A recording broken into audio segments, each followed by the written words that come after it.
I am Slick Nick, your personal, certified Enneagram coach. This is my favorite book for Enneagram. The Enneagram Made Easy, which I always put a link in the description if you want to buy this thing off of Amazon. It's not going to cost you much at all, but it's probably going to help you understand yourself a lot better as well as others in your life.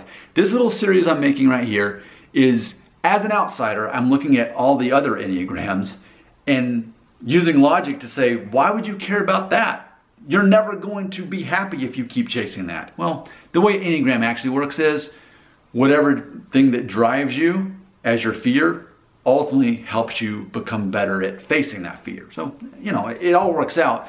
But for those of us who don't have the same fear, it's like, I don't get it. Why would you care about that? And that's why I'm making this series, to try to provide a balanced view of that, because as a number 7, we're at our best when we're balanced and showing a balanced view of the world. So here's the thing about 6s. 6s externalize their fear. These are the people who are probably the first to tell you, hey, there's a storm coming, watch out. The roads are wet. There's a snowstorm coming.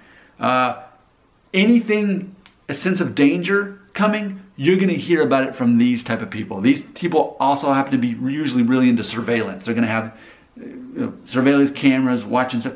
That tends to be 6s. And we need people like 6s. We need people to warn us, hey, something bad's going to happen, watch out. These people play very important roles in our lives. My mother's a 6. I know what a 6 is like. So, but how, I mean, let's face it, if you're always focused on what could go wrong, which is important and it serves its purpose, but ultimately, we can imagine how that could get in the way of life and being able to enjoy life for what it is. As I'm saying, I'm a 7. I'm like, I'm all about enjoying life. So I want to help 6s naturally enjoy their life more. So let's look at our book here and find out, of course, the growth personality for a 6 is actually a 9, which is the peacemaker, the person who avoids conflict.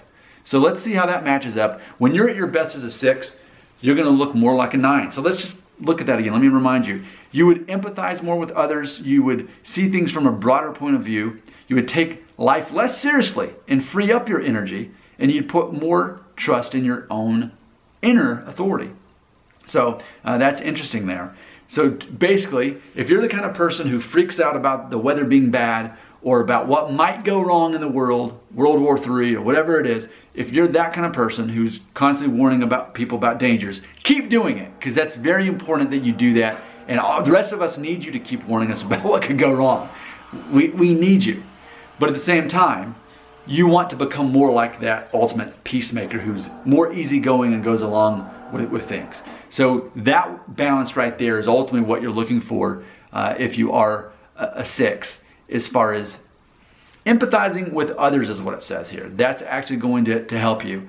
And keep warning people about stuff, but just remember, ultimately, be like a 7 also and learn to have fun, because that's very important. Now, a lot of you who are 6s already have a 7 wing, so that's helpful. I think what might be more challenging for you is if you have the 5 wing, more of that analytical, detective, introverted wing as a 6. That might make it more challenging to be able to reach your highest self, your best version of yourself, which is ultimately a 9. So I think that's very interesting, that's the best version of you as a 6. You're the person saying, watch out, watch out.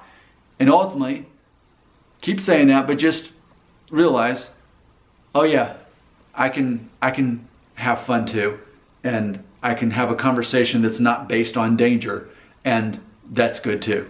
So keep warning people, but also learn that as you're having communication, as you're having conversations with people, maybe the challenge is don't have a conversation that involves what could go wrong or danger, and maybe that will actually help you provide that balance that you need internally to be less worried about what could go wrong. Your comments belong right here.